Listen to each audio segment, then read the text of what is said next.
राज्य कांग्रेस पार्टी राजनीतिक समीकरण और पार्टी कार्यक्रम को मजबूत करने के लिए जारी है। वे पार्टी द्वारा आने वाले 2023 के विधानसभा चुनाव में मौजूदा सरकार को कड़ा जवाब देने के लिए दल को मजबूत कर रहे हैं। मंगलवार को अगरतला प्रांतीय कांग्रेस भवन में एक महत्वपूर्ण प्रेस कॉन्फ्रेंस का आयोजन किया गया। प्रेस कॉन्फ्रेंस में अखिल भारतीय कांग्रेस के त्रिपुरा के प्रभारी, अखिल भारतीय राष्ट्रीय कांग्रेस के सचिव मिस जरीवा, राज्य प्रांतीय कांग्रेस के अध्यक्ष बिरजित सिन्हा, राज्य कांग्रेस के नेता सुदीप रॉय बर्मन और अन्य शामिल थे। दृष्टिभंगी এই দেশের মানুষের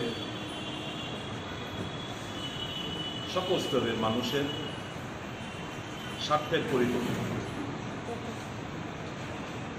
এমনই একটা সিদ্ধান্ত আমাদের জাতির মেরুদণ্ড জেনারেশন নেক্সট স্টুডেন্টদের উপরও খুব আসতে শুরু করেছে। আপনারা জানেন 2022-23 শিক্ষা বছর থেকে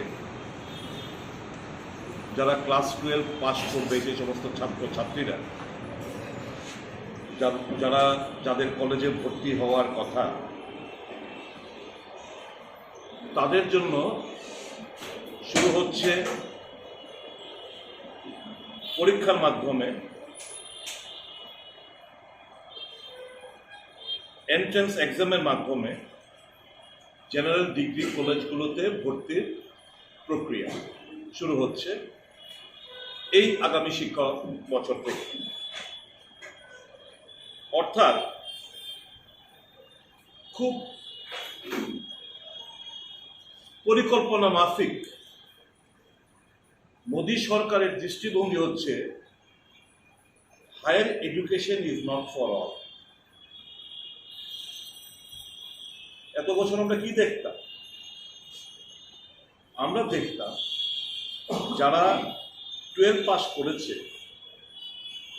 তাদেরকে বিভিন্ন কলেজে আমরা ভর্তি হতে দেখতাম। আমাদের 22টা ডিগ্রি কলেজে রয়েছে। এবার কি করেছে? এবার এরা common university entrance test, common university exam test, entrance test, অর্থাৎ